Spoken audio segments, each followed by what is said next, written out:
നമുക്ക് ഉരുളൻകിഴങ്ങ് മസാല ഉണ്ടാക്കുന്നത് എങ്ങനെയെന്ന് നോക്കാം. നമുക്ക് നോക്കാം ഇതിലേക്ക് വേണ്ട സാധനങ്ങൾ എന്തൊക്കെയാണ്.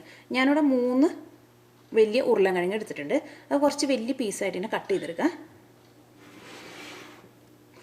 പിന്നെ നമുക്ക് ഇതിലേക്ക് വേണ്ടത് ഒരു വലിയ സവാള ചോപ്പ് ചെയ്തെടുത്തത്, ഒരു വലിയ കഷ്ണം ഇഞ്ചി ചതച്ചെടുത്തത്, പിന്നെ വെളുത്തുള്ളി ചതച്ചെടുത്തത്. ഞാനിവിടെ ഒരു 5 വലിയ വെളുത്തുള്ളി ചതച്ചെടുത്തിട്ടുണ്ട്.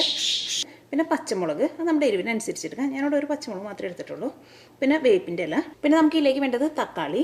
ഞാനൊരു തക്കാളിയുടെ ഭാഗം മാത്രമേ എടുത്തിട്ടുള്ളൂ. നമുക്ക് ഈ കറിയിലേക്ക് നമുക്ക് തക്കാളി വളരെ കുറച്ച് ആവശ്യമുള്ളൂ. ചെറുതായിട്ട് നമ്മുടെ ഉരുളൻകിഴങ്ങ് മസാലയ്ക്ക് ചെറുതായിട്ടൊരു പുളി കിട്ടാൻ വേണ്ടിയിട്ട് മാത്രം മതി. വളരെ കുറച്ചെടുത്താൽ മതി തക്കാളി. ഇതിലേക്ക് വേണ്ട മസാലകൾ ഞാനിവിടെ മുളക് പൊടി എടുത്തിട്ടുണ്ട്. അത് നമ്മുടെ എരിവിനനുസരിച്ച് എടുക്കുക. പിന്നെ മല്ലിപ്പൊടി 1.5 ടേബിൾ സ്പൂൺ മല്ലിപ്പൊടി എടുത്തിട്ടുണ്ട്. ഈ കറിയിലേക്ക് നമുക്ക് മല്ലിപ്പൊടി കുറച്ച് കൂടുതൽ വേണം. അതായത് ഞാനിവിടെ 1.5 ടേബിൾ സ്പൂൺ മല്ലിപ്പൊടി എടുത്തിട്ടുണ്ട്. പിന്നെ മഞ്ഞൾപ്പൊടി അതൊരു 1/4 ടീസ്പൂൺ എടുക്കുക. പിന്നെ ഗരം മസാല വളരെ കുറച്ച് മതി. ഞാൻ ഇവിടെ ഒരു 1/4 ടീസ്പൂൺ ഗരം മസാല എടുത്തിട്ടുണ്ട്. പിന്നെ നമുക്ക് ഇതിലേക്ക് വേണ്ടത് കുരുമുളക് പൊടി, ഇതൊരു 3/4 ടേബിൾ സ്പൂൺ എടുത്തിട്ടുണ്ട്. ഈ കറിയിലേക്ക് നമുക്ക് കൂടുതൽ ടേസ്റ്റ് കൊടുക്കുന്നത് ഈ കുരുമുളകും മല്ലിപ്പൊടിയാണ്. ഈ കറി ഞാൻ മൺകലത്തിലാണ് ഉണ്ടാക്കുന്നത്. നമ്മുടെ മൺകലം നന്നായിട്ട് ചൂടായിട്ട് ഇതിലേക്ക് നമുക്ക് ആവശ്യത്തിന് വെളിച്ചെണ്ണ ഒഴിക്കാം. ഈ കറി നമുക്ക് വെളിച്ചെണ്ണയിൽ ഉണ്ടാക്കാം. പിന്നെ വെളിച്ചെണ്ണ കുറച്ച് കൂടുതലും വേണം. കാരണം എന്താണെന്ന് വെച്ചിട്ടുണ്ടെങ്കിൽ നമ്മൾ ഉരുളൻകിഴങ്ങ് ചെറുതായിട്ടൊന്ന് മൊരിയിച്ചിട്ട് എടുക്കുക. അപ്പോൾ നമുക്ക് ഇതിലേക്ക് ആവശ്യത്തിന് വെളിച്ചെണ്ണ ഒഴിക്കാം.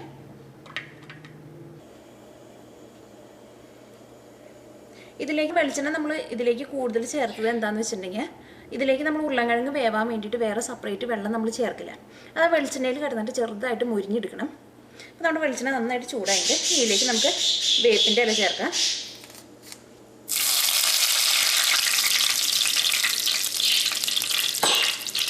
ഇഞ്ചിയും വെളുത്തുള്ളിയും പച്ചമുളകും ചേർക്കാം.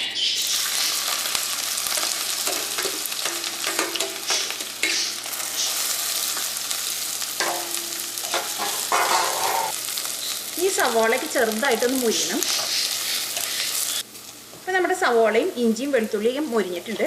ഇനി നമുക്ക് ഇതിലേക്ക് മസാലപ്പൊടികളൊക്കെ ചേർക്കാം. ഇതിന് വേണ്ടിയിട്ട് തീ നമുക്ക് ചെറുതായിട്ടൊന്ന് കുറച്ച് വയ്ക്കാം. ഇതിലേക്ക് നമുക്ക് ആദ്യം നമുക്ക് മഞ്ഞൾപ്പൊടി ചേർക്കാം.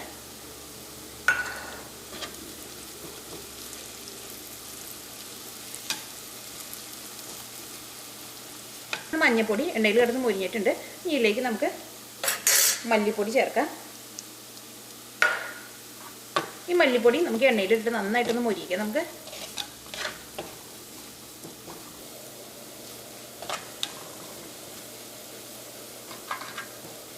ഇതിലേക്ക് നമുക്ക് കുരുമുളക് പൊടി ചേർക്കാം.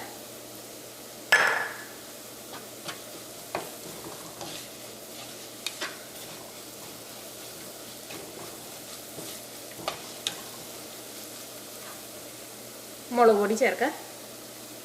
ആ കുരുമുളകൊക്കെ വെളിച്ചെണ്ണയിൽ ഇട്ടിട്ട് ചെറുതായിട്ടൊന്ന് മൊരിയണം. മസാലകളെല്ലാനും ഈ വെളിച്ചെണ്ണയിൽ ഇട്ട് നന്നായിട്ട് മൊരിഞ്ഞിട്ടുണ്ട്. ഇനി നമുക്ക് ഇതിലേക്ക് തക്കാളി ചേർക്കാം. ഗരം മസാല നമുക്ക് ഏറ്റവും അവസാനം ചേർക്കാം.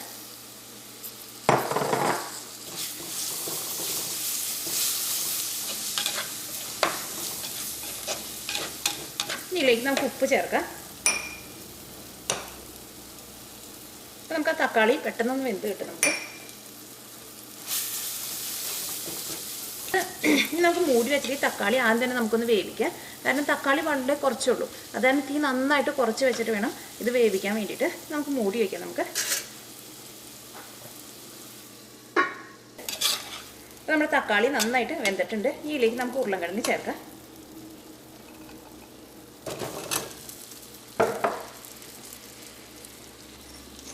ഇതിലേക്ക് നമുക്ക് ആവശ്യത്തിന് ഉപ്പ് ചേർക്കാം.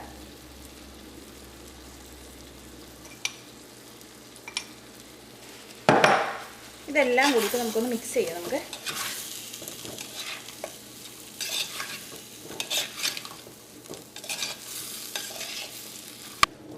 അപ്പോൾ നമ്മുടെ ഉരുളൻകിഴങ്ങിലേക്ക് ഈ മസാലകളൊക്കെ നന്നായിട്ട് മിക്സ് ആയിട്ടുണ്ട്.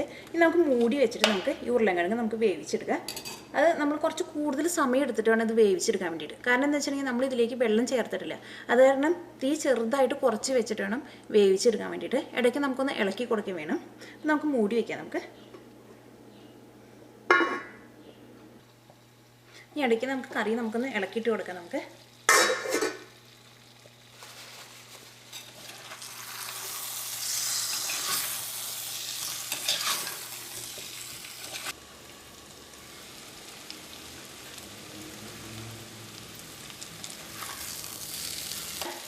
നമ്മുടെ ഉരുളൻകിഴങ്ങൊക്കെ നന്നായിട്ട് വെന്തിട്ടുണ്ട്. ഇനി നമുക്ക് തീ ഓഫ് ചെയ്യാം.